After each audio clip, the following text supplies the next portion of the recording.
Bonjour, c'est Jules Lavie pour Code Source, le podcast d'actualité du Parisien.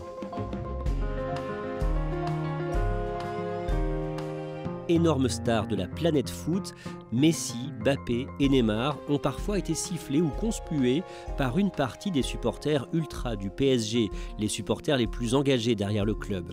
Le 14 février, après leur défaite en huitième de finale aller de la Ligue des Champions face au Bayern Munich au Parc des Princes, les joueurs du PSG se sont avancés vers les ultras pour les saluer, y compris Messi et Neymar, ce qui n'était pas arrivé depuis près d'un an. À l'occasion du premier entraînement du PSG ouvert au public depuis 2011, le 24 février, et à l'approche du huitième de finale retour le 8 mars, Code Source fait le point aujourd'hui sur ces relations tumultueuses entre les ultras et les stars du PSG, Messi, Mbappé et Neymar. Récit de deux journalistes de la cellule PSG du Parisien, David Opozynski et Benjamin Couarez.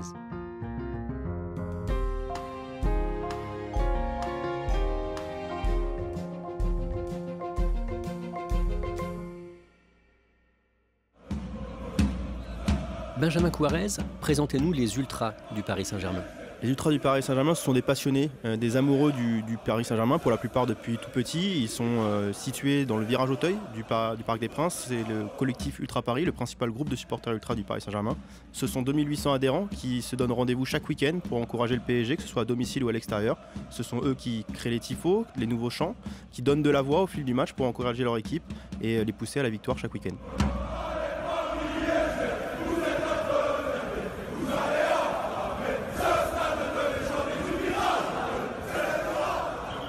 Le Qatar a racheté le PSG en 2011 avec l'ambition d'en faire l'un des plus grands clubs de sport de la planète, en faisant venir des stars comme David Beckham ou encore Zlatan Ibrahimovic. En 2017, Paris semble être bien parti pour se qualifier en quart de finale de la Coupe d'Europe, la Ligue des Champions. Mais au match retour face au FC Barcelone, au Camp Nou de Barcelone, le 8 mars, le PSG vit un cauchemar, David Opozynski. Oui, comme vous le dites, le PSG était très bien parti dans cette confrontation puisqu'il avait emporté le match aller 4-0 au Parc des Princes. Et ce match retour au Camp Nou va tourner au désastre. La force est nécessaire, quand est parti du bon côté, mais c'était imparable. Et le Barça mène maintenant 3-0 et ça commence à ressembler à une catastrophe. C'est la célèbre remontada puisque Barcelone va finir par l'emporter 6-1 avec un scénario totalement fou puisque les derniers buts ont été marqués à la 88e, 91e et 95e minute. Attention, dessus. Non, possible. C'est pas possible. C'est pas possible. C'est pas possible. C'est incroyable, c'est incroyable.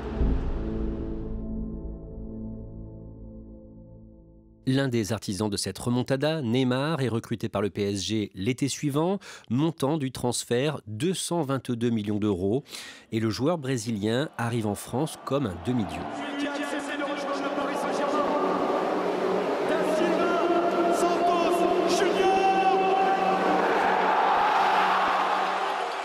Comme un demi-dieu parce que c'est une star à Barcelone, c'est l'un des meilleurs joueurs de l'équipe avec évidemment Lionel Messi. On a du côté du Paris Saint-Germain le sentiment d'avoir recruté un joueur vedette, l'un des meilleurs joueurs du monde et aussi avoir fait jouer un sale coup à Barcelone qui donc quelques mois auparavant avait battu le PSG en Ligue des Champions. Il arrive en vedette lors d'un PSG Amiens au Parc des Princes. C'est une célébrité qui vient tout simplement être célébrée par les fans du PSG. Dans l'enceinte parisienne, c'est la folie. Les maillots jaunes sont de sortie dans tous les sens. Martin Solveig est là pour jouer les DJ et c'est juste incroyable ce qu'on peut vivre avant la rencontre. Quelques semaines plus tard, le PSG recrute pour 150 millions d'euros un deuxième grand joueur considéré comme le futur meilleur footballeur de la planète, un attaquant originaire de Bondy en Seine-Saint-Denis, Kylian Mbappé, 18 ans à ce moment-là, mais son arrivée entraîne moins de ferveur.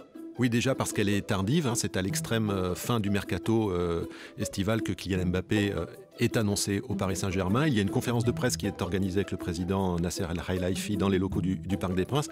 Et c'est à la sortie, à l'inverse de Neymar qui avait eu un accueil dans les tribunes, qu'Mbappé est fêté par quelques fumigènes et quelques ultras qui se sont présentés sur le tapis rouge devant le Parc des Princes sur lequel Kylian Mbappé est présenté et montre sa satisfaction de rejoindre le PSG. À ce moment-là, qu'est-ce qu'il représente pour les supporters parisiens ? Ah bien, une belle source d'espoir parce que Kylian Mbappé, lors des derniers mois à Monaco, que ce soit en Ligue des Champions ou pour participer au titre de champion de France, a brillé. Et donc, comme en plus c'est un enfant de la région d'Île-de-France et quasiment un Parisien de cœur en tout cas, il trouve grâce à leurs yeux.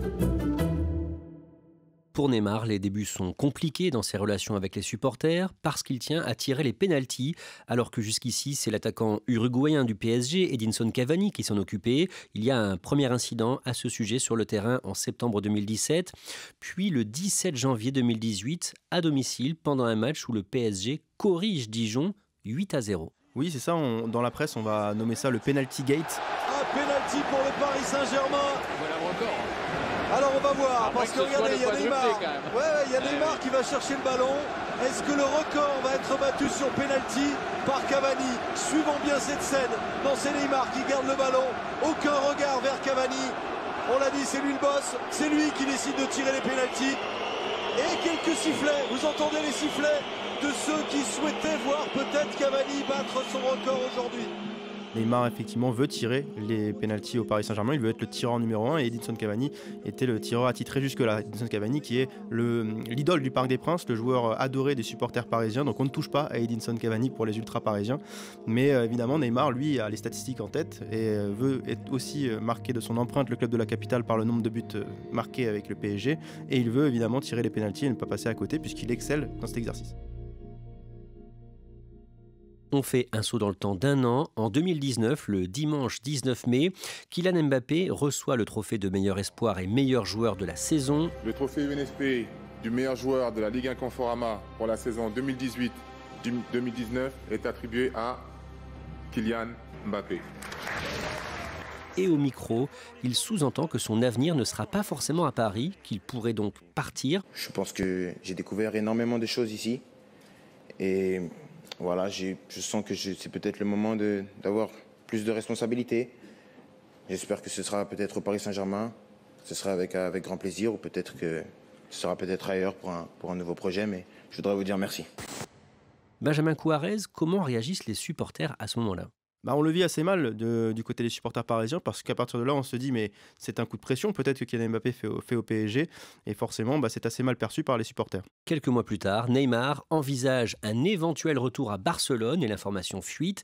Évidemment, les ultras du PSG n'apprécient pas et le 11 août, à l'occasion du premier match de la saison 2019-2020 contre Nîmes, ils le font savoir. Oui, alors ce jour-là, Neymar n'est pas présent, mais il y a quand même des messages qui lui sont passés avec des banderoles « Casse-toi » qui sont assez explicites. Il faut savoir que Neymar, dans une interview publiée quelques semaines avant, a aussi indiqué qu'un de ses matchs préférés dans son histoire, c'était la remontada avec Barcelone, qui a donc traumatisé les supporters parisiens. Bref, la relation commence à se tendre et lors du premier match auquel participe Neymar contre Strasbourg à domicile au Parc des Princes quelques semaines suivantes, il y aura encore de nouveau des sifflets, des banderoles envers lui et ses parents notamment, ce que Neymar va très très mal vivre. L'ambiance reste tendue ensuite dans les mois qui suivent entre Neymar et les supporters ultras.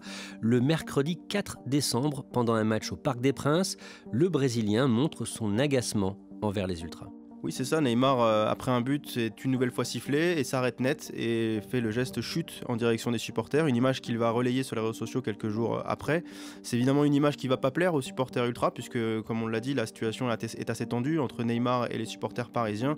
Lui n'a toujours pas digéré les critiques, les insultes envers le joueur non seulement mais aussi sa famille et les supporters ont encore du mal à digérer ses envies de départ d'il y a quelques semaines. L'épidémie de Covid débute en 2020 à la fin de l'hiver, les matchs sont suspendus puis disputés sans spectateurs. Le mercredi 11 mars 2020, Neymar, Mbappé et les autres joueurs du PSG disputent un 8e de finale retour de la Ligue des Champions face aux Allemands de Dortmund. Dans un Parc des Princes vide, les joueurs donnent tout après leur défaite au match aller David Pozinski 2-1. Oui, ils vont l'emporter 2-0 à domicile, avec un but notamment de Neymar, qui était arrivé très motivé pour ce match-là. On avait vu son implication. Il est très heureux d'avoir marqué et à la fin du match, il craque, il s'écroule dans les tribunes en larmes. Il va ensuite y avoir une communion avec les supporters qui se sont massés à l'extérieur pour suivre la rencontre. Il y a des fumigènes, une euphorie totale avec de nombreux joueurs qui se massent et se présentent devant eux en haut des tribunes. Neymar fait partie de ces Parisiens qui sont acclamés avec les autres pour fêter cette qualification pour les quarts de finale.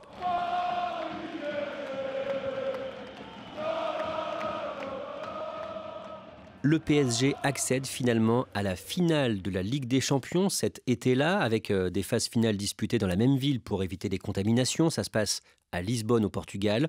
Mais le PSG perd en finale le 23 août contre le Bayern Munich. Pour les supporters du PSG, c'était une occasion rêvée de remporter cette Ligue des Champions que le PSG n'a jamais décrochée. Oui, et les deux stars, Neymar et Mbappé, ont été tout près d'offrir cette Ligue des Champions. Ils n'ont pas réussi, il y a beaucoup de déceptions. On fait un saut dans le temps de plusieurs mois. Le mardi 16 février, à Barcelone, au Camp Nou, Kylian Mbappé s'illustre contre le Barça en 8e de finale aller. Allez, le retrait. Allez, Mbappé, Kylian Mbappé, c'est le grand soir de Kylian Mbappé et Paris en route pour l'exploit. Kylian Mbappé réalise un match monumental contre Barcelone. Il signe un triplé face aux Catalans. Allez, fixe, donne, allez, Mbappé.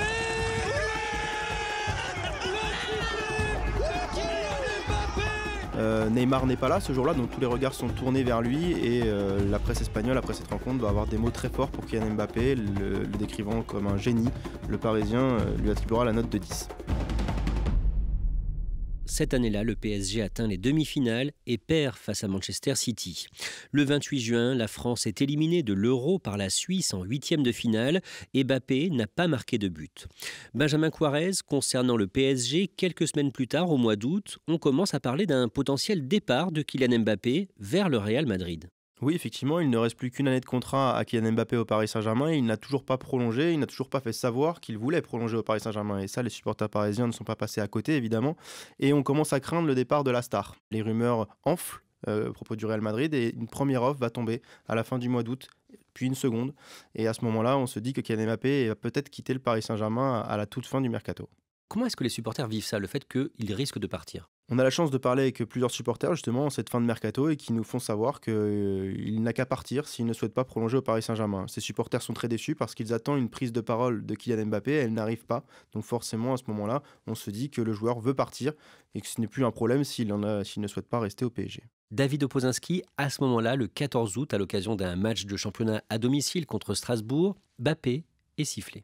Oui, lors de la composition des équipes, le speaker qui annonce toujours le prénom des joueurs pour commencer et qui s'attend à une réponse collective de tous les supporters, eh bien, le nom de Mbappé va être très vite couvert par des sifflets, des huées qui proviennent notamment des ultras du côté d'Auteuil.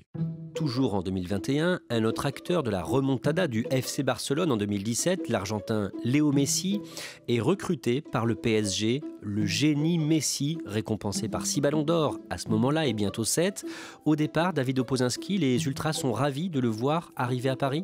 C'est tellement inespéré et inattendu que, évidemment, il y a un enthousiasme incroyable. À ce moment-là, on est au Bourget lorsque Léo Messi arrive de Barcelone en jet privé avec des centaines de supporters qui sont venus l'accueillir. Léo Messi les salue. À ce moment-là, ça ressemble vraiment à un début d'histoire d'amour. Chers supporters, c'est l'une des icônes mondiales, l'un des plus grands joueurs de l'histoire du football qui nous fait l'honneur de revêtir le maillot parisien. Écoutez le parc, le nouveau numéro 30 du Paris Saint-Germain, Léo.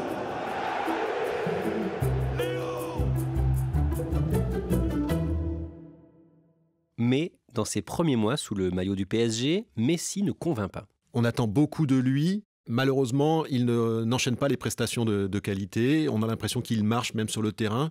Il va y avoir évidemment des raisons à tout cela parce que l'adaptation ne se fait pas aussi facilement que prévu et Messi semble un peu décontenancé de se retrouver finalement dans une autre équipe que celle de Barcelone qu'il a toujours connue. Les doutes s'installent. Au début de l'année 2022, le feuilleton d'un éventuel départ de Kylian Mbappé au Real est relancé. Les deux clubs vont s'affronter en mars en Ligue des Champions et le 6 février, l'attaquant parisien est interrogé à ce sujet après une victoire contre Lille et il dit que sa décision n'est pas prise. Est-ce que votre décision est prise ? Non, elle n'est pas prise. Je pense que le fait de jouer contre le Real Madrid, ça change beaucoup de choses. Je ne vais pas aller, même si je suis libre de faire ce que je veux à l'heure actuelle, je ne vais pas aller parler avec l'adversaire ou faire ce genre de choses. Je suis concentré à gagner contre le Real Madrid, à essayer de faire la différence.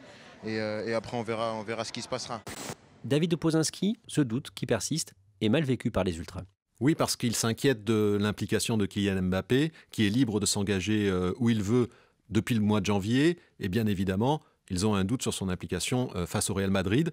Le joueur va leur répondre indirectement, mais en tout cas de la meilleure des façons, en marquant au match aller, mais aussi au match retour. Le PSG gagne le match aller, mais s'incline au match retour le mercredi 9 mars. Et ce soir-là, donc après l'élimination de la Ligue des Champions par le Real, Neymar et Messi sont sifflés par les supporters ultras. Oui, la déception est immense parce qu'on attendait énormément du trio d'attaque Messi, Neymar, Mbappé. Seul Mbappé a répondu présent sur cette double confrontation et Messi et Neymar sont un peu pris pour cible après cette élimination qui est vécue comme une trahison presque sur le plan sportif de la part des ultras. Messi sifflé, comment est-ce qu'il vit ça ? Il va faire part notamment de son inquiétude par rapport au ressenti et la façon dont ses enfants ont pu vivre cet instant. Il est extrêmement peiné, il n'a pas aimé, il le dit, cet instant et ses sifflets. Globalement, il reconnaît que cette première saison avec Paris est une déception. Le mois suivant, le 23 avril, le Paris Saint-Germain devient champion de France pour la 10e fois de son histoire après son match nul contre Lens à domicile. Mais au Parc des Princes, une partie des ultras refuse de participer à la fête. Oui, parce qu'il y a toujours la même déception vis-à-vis du club et de sa politique qui a échoué avec cette élimination face au Real Madrid en Ligue des Champions. Et donc le soir du titre de champion de France, ça ne leur suffit pas. Ils s'en vont, une partie des ultras s'en vont et quittent la tribune Auteuil, ce qui fait que la célébration est un peu triste. Et en zone mixte, lorsqu'il vient s'exprimer, Kylian Mbappé, lui, préfère positiver. Personne ne gâche mon plaisir, dit-il. Quant à son avenir personnel, pour l'instant, ce n'est toujours pas d'actualité de se prononcer. Le 23 mai, Kylian Mbappé officialise au Parc des Princes devant plus de 100 journalistes du monde entier qu'il va finalement rester au PSG. Mais quelques mois plus tard, le feuilleton reprend en octobre avec de nouvelles informations sur son probable départ dès le marché hivernal de transfert des joueurs, le mercato d'hiver. C'est un véritable tremblement de terre le jour où on apprend que Kylian Mbappé a effectivement des envies de départ. En fait, pour résumer la situation, il en veut à une partie de la direction du club de ne pas avoir réalisé un recrutement suffisamment fort et costaud pour permettre au PSG de briller cette saison en Ligue des Champions. Bonjour à tous, le grand moment est là devant nous et la Coupe du Monde aussi est là. On en vient au Mondial 2022 au Qatar, du 20 novembre au 18 décembre. Ce soir-là, la France et l'Argentine se retrouvent en finale. Messi, Mbappé, les deux stars du PSG face à face. Léo Messi marque. Le but de Lionel Messi est l'ouverture du score pour l'Argentine. Mbappé riposte. Kylian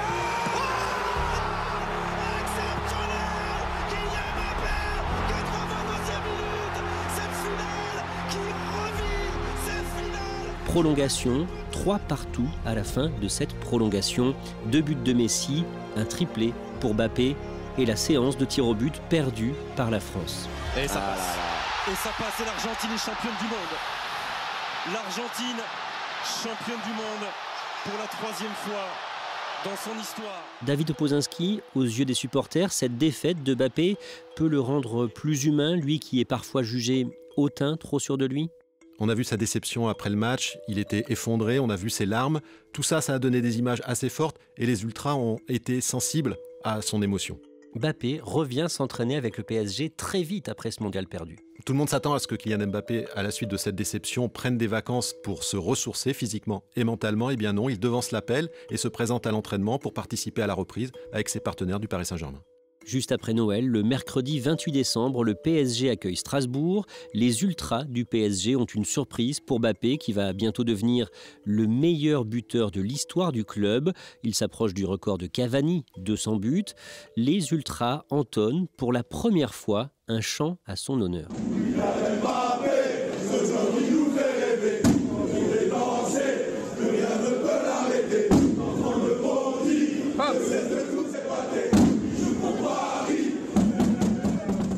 Chose d'important pour les ultras parce que c'est quelque chose d'assez unique dans l'histoire du Paris Saint-Germain. On a très peu de joueurs qui ont eu le droit à un chant de la part des ultras. On se souvient de Rai, d'Edinson Cavani, mais là Kylian Mbappé du coup entre dans cette sphère des joueurs du PSG chantés et célébrés par le public parisien, et c'est un moment qui marque un certain virage dans son histoire commune avec le public parisien. Cette année, le mardi 14 février, c'est le 8e de finale aller de la Ligue des Champions. Opposé au Bayern Munich, le PSG perd 1-0 au Parc des Princes. Mais à la fin du match, les stars du club s'avancent vers la tribune des ultras pour les saluer. Oui, tout à fait. Les joueurs du Paris Saint-Germain vont aller saluer le public parisien. C'est le message qui est passé à l'issue de cette défaite, c'est l'union sacrée. Tous les joueurs du PSG ont conscience que le résultat n'est pas appréciable et n'est pas celui qu'ils souhaitaient, mais pour autant, tous les joueurs vont y aller, et notamment Messi et Neymar, qui n'ont pas l'habitude d'aller saluer le public parisien. Les supporters du PSG leur ont souvent reproché de ne pas venir applaudir le public, et cette fois, et Messi et Neymar, les deux stars parisiennes, vont venir devant le collectif Ultra Paris saluer les supporters du PSG. Le vendredi 24 février, dans l'après-midi, l'entraînement du Paris Saint-Germain est ouvert au public. Il y a des milliers de supporters présents au Parc des Princes. David Opozinski, c'est la première fois que l'entraînement est ouvert depuis 2011. Qu'est-ce que ça montre ? Ça montre que le club veut faire un effort et a entendu les demandes des supporters depuis de nombreuses années de créer du lien avec les joueurs, avec les stars.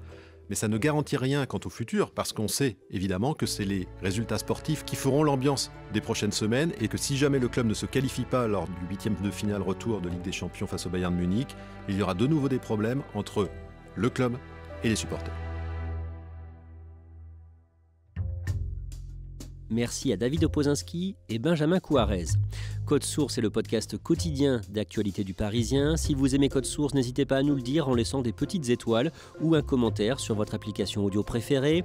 Vous pouvez nous suivre sur Twitter, @codesource, ou nous écrire codesource@leparisien.fr. Cet épisode de Code Source a été produit par Thibault Lambert et Raphaël Pueyo. Réalisation, Julien Moncouquiol.